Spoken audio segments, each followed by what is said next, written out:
Jane Philpott are no longer members of the Liberal caucus. The trust that previously existed between these two individuals and our team has been broken. Tonight on Nation to Nation, Jody Wilson-Raybould has been kicked from caucus. The Prime Minister says trust is broken, but is that the issue? The issue here is whether or not the government attempted to intervene in a legal prosecution to get a very powerful company off a bribery charge. Justin Trudeau has said reconciliation is his most important job. Firing Wilson-Raybould seems to mean the opposite. You know, reconciliation to me is not so much in words, it's in their actions. And these actions are not encouraging. The next election is and around what does the this corner. mean for the upcoming election? It may not be good news for the Liberals. Our people are becoming very politically savvy, and so I think they're going to see through this, and it's going to be difficult for the Liberals in the fall. I'm Todd Lamran, and welcome to Nation to Nation.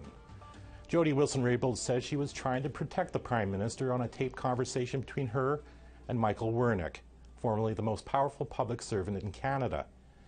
Wernick says that Trudeau was adamant about a deal for SNC-Lavalin to avoid going to trial on corruption charges. But Wilson-Raybould was not going to interfere because it would give the appearance of political interference.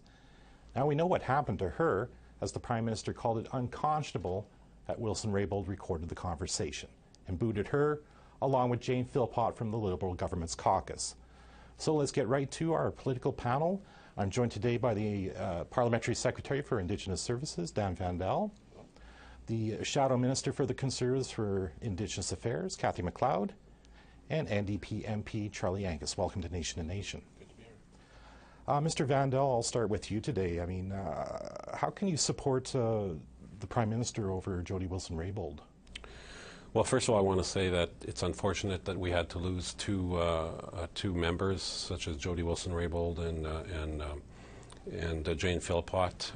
They were, I guess it comes down to, after 55 days of having this discussion, both Ms. Wilson-Raybould and Philpott did not have confidence in the Cabinet, did not have confidence in the Prime Minister, and de facto did not have confidence in the Liberal Party. So it's really untenable when you have two members who are saying they have no confidence in the party but want to remain in the party.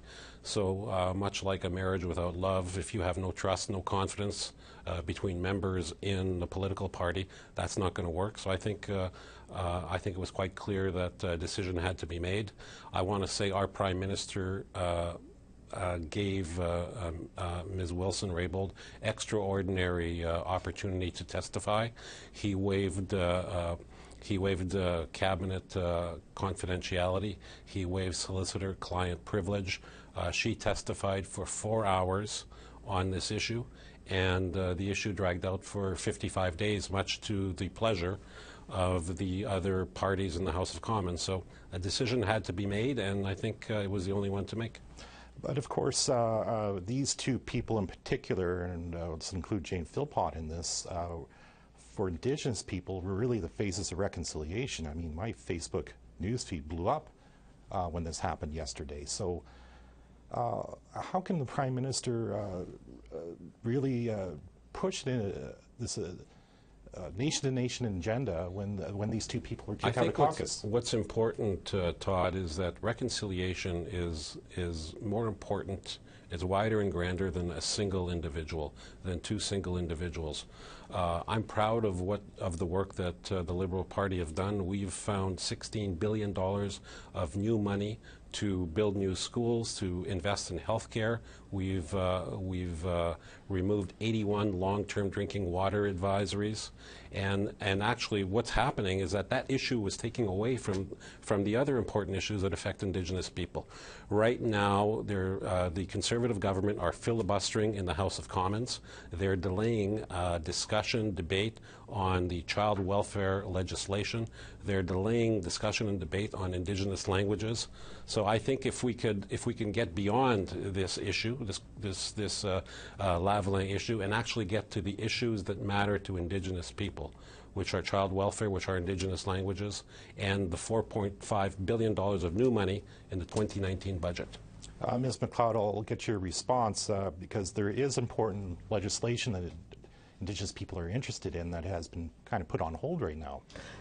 Actually, that's totally inaccurate that that's on hold. This is time that's scheduled for the budget right now, and we have a member speaking to the budget, and when they, I understand they're calling Indigenous language back. It's come back from committee. It's going to be in the House next week, and I know that there's certainly a movement forward with C92. So I disagree and the with 30 that, hours of votes? I think that what we're looking at here, and I don't take any pleasure in this at all, in spite of what's happened, is we had two people who, what people are seeing and what Indigenous peoples across this country are seeing is when someone tells the truth.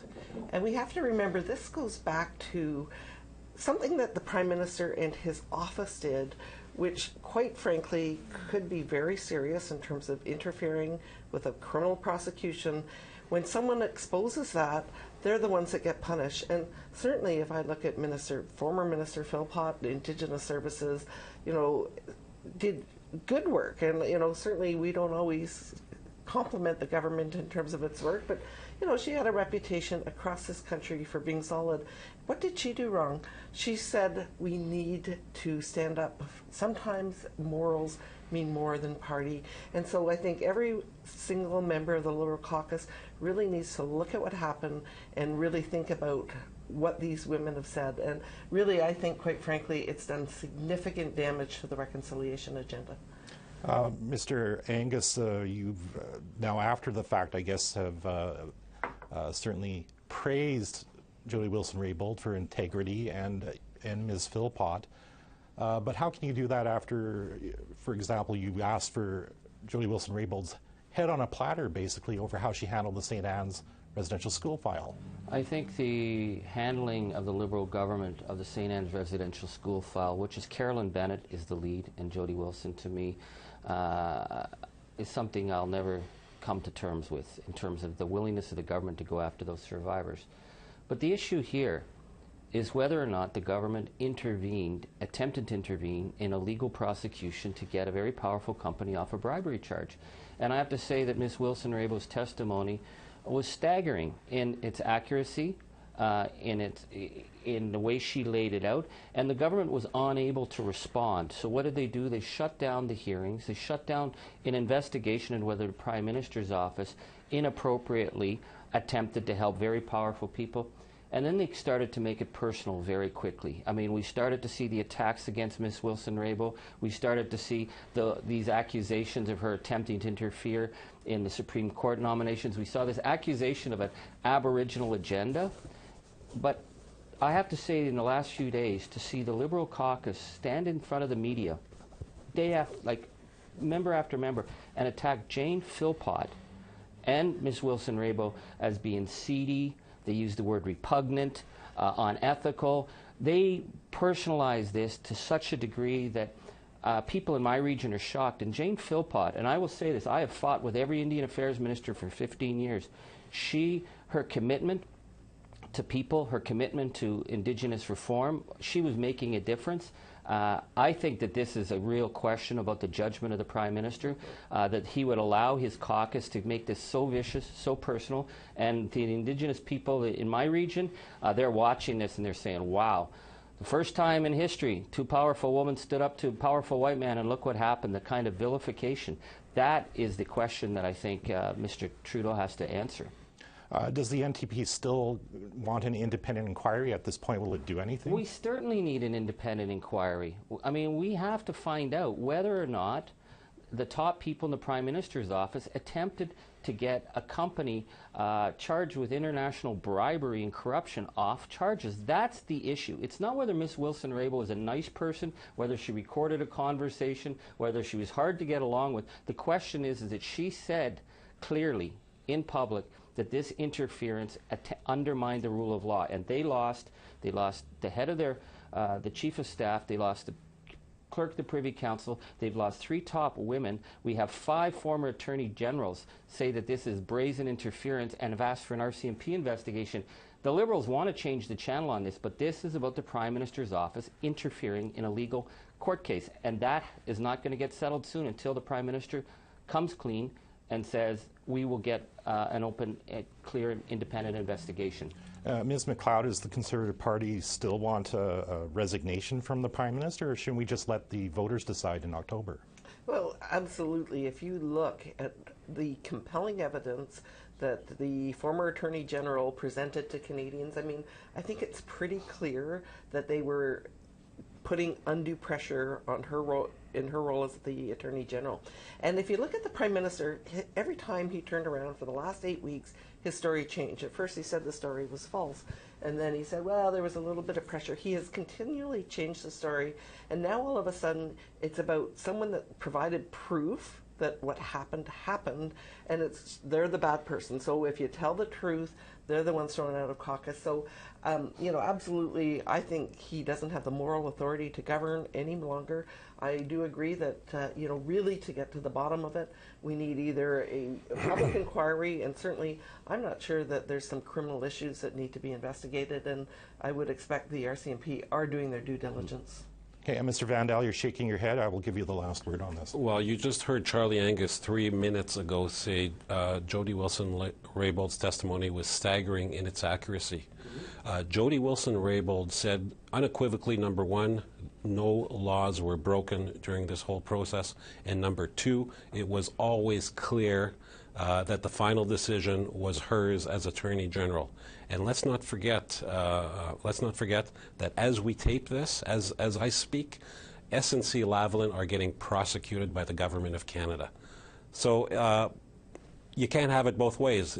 She can't be a truth teller, and then you don't agree that that laws were broken. She said herself that no laws were broken, and that it was always clear that she was the final decision maker on this issue. Okay, we're out of time this week. I want to thank you for this, and I'm sure we'll probably be revisiting this issue in the future. Thank you. Thank you. Our next guest knows a thing or two about Michael Wernick. That's coming up after a break.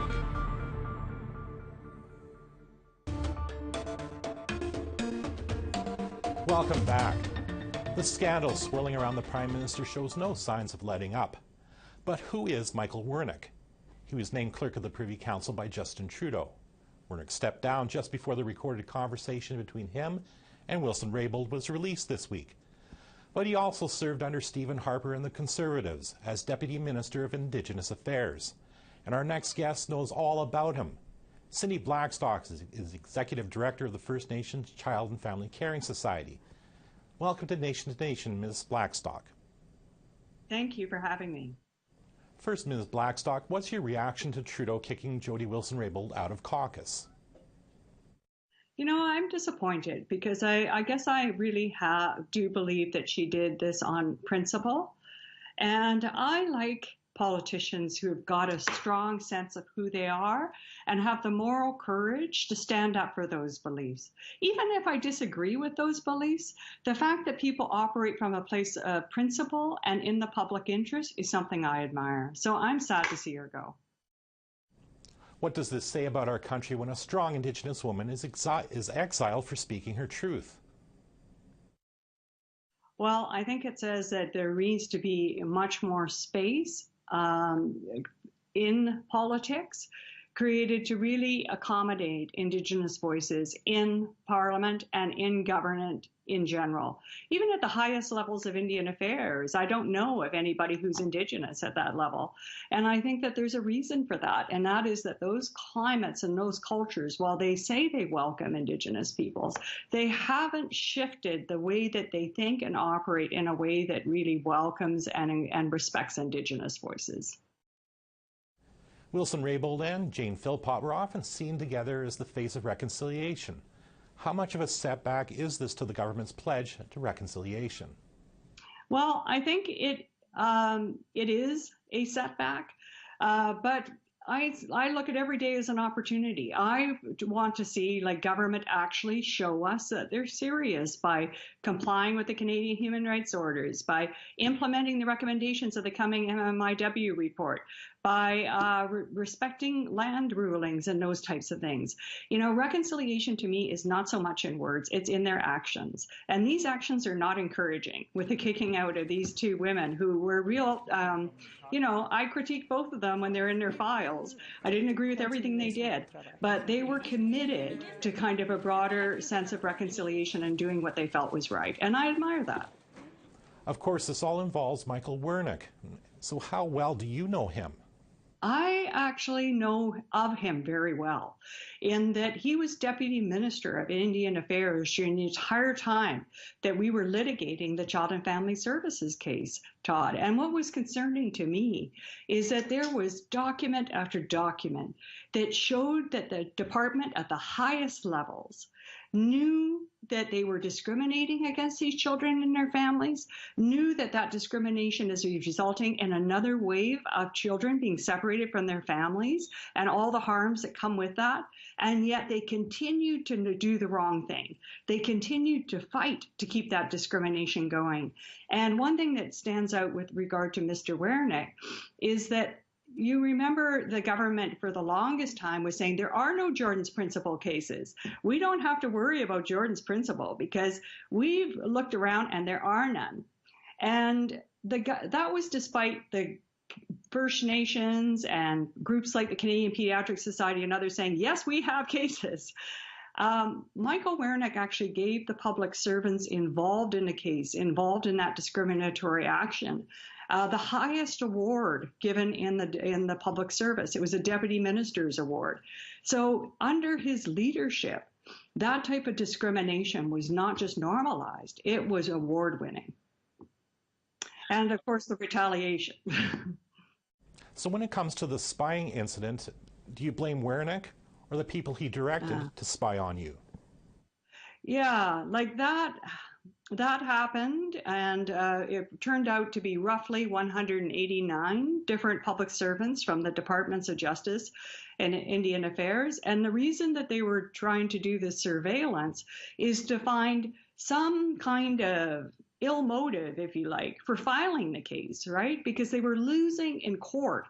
And so I think my assumption is then they didn't turn to me to try and discredit me and therefore get rid of the case. So I was under surveillance there for about 4 years is what I'm able to pin down from the documents. And what they would do is, go onto my social media, but they also followed my personal movement. So they have notes from meetings where I wasn't at, and they'd send around a note saying she's not here. And they even have a notes of a meeting that I had in the middle of the desert of Australia. So that kind of stuff went on for years. And, they had no warrant. There was never any allegation I was doing anything criminally wrong. They just wanted to get rid of the case. So I find it a bit surprising to see all this kind of hoopla now about the tape recording of Michael Wernick's conversation with Jody Wilson-Raybould, because he was in the deputy minister of the department when all of this was happening. Ms. Blackstock, thank you for talking to me. Hey, thank you for having me. Have a great day. After the break, Saskatoon Phoenix columnist Doug Cuthan gives his 2 cents on everything, so please stay with us.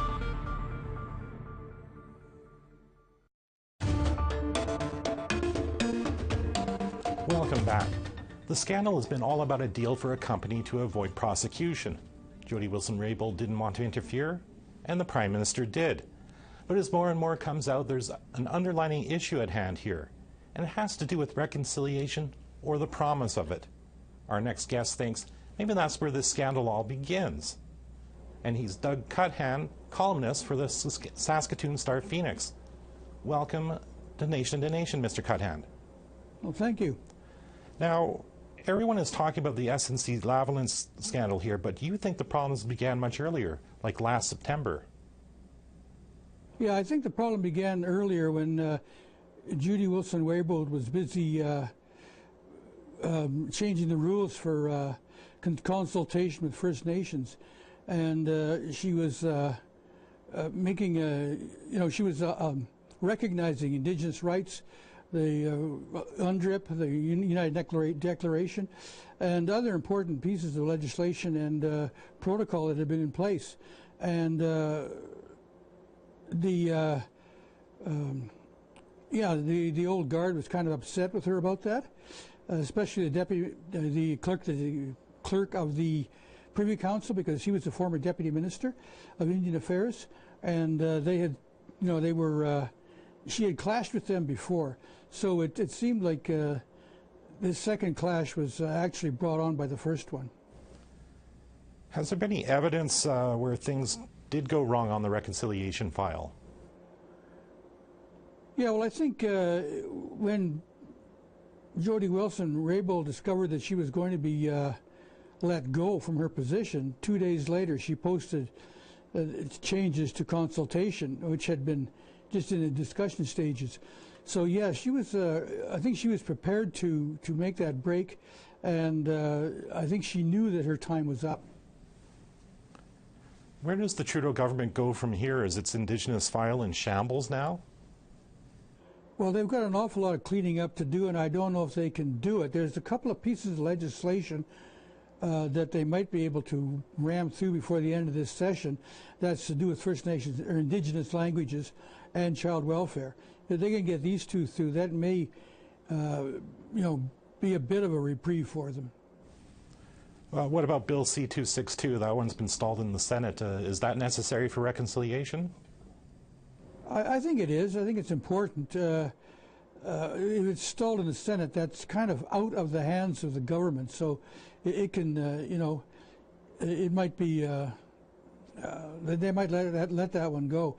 But really, the Liberal government is in a bit of a shambles right now, or a bad spot because of the reconciliation. Having let Jody Wilson-Raybould go like they have has left everybody with a very bad taste in their mouth. I think it's going to linger. Speaking of it lingering, will Indigenous people even listen anymore, or more importantly, go out and vote for the Liberals in October? Well, our people are very well informed these days through social media and other ways. It's totally changed. When these things happen, our people know about them, and they talk about them and they analyze them, and there's a lot of discussion going on out there. Our people are becoming very politically savvy, and so I think they're going to see through this, and it's going to be difficult for the Liberals in the fall. In fact, I'd even suggest that those who normally would support the Liberals will either stay at home, vote with their feet, or there'll be a move to the left toward the NDP, because the history of the Harper government and the Conservatives has left a bad taste in our people's mouths too. So we're kind of running out of safe harbors politically, you might say. And I suppose at this point the Green Party isn't a choice people are looking at. No, it really isn't. It's you're picking the lesser evil all the time, and it's getting there was a lot of enthusiasm upon our people's part to get involved in the last election and to vote, and I see that waning very rapidly. Mr. Cuthand, thank you for your analysis on this. I really appreciate it. Oh, you're very welcome.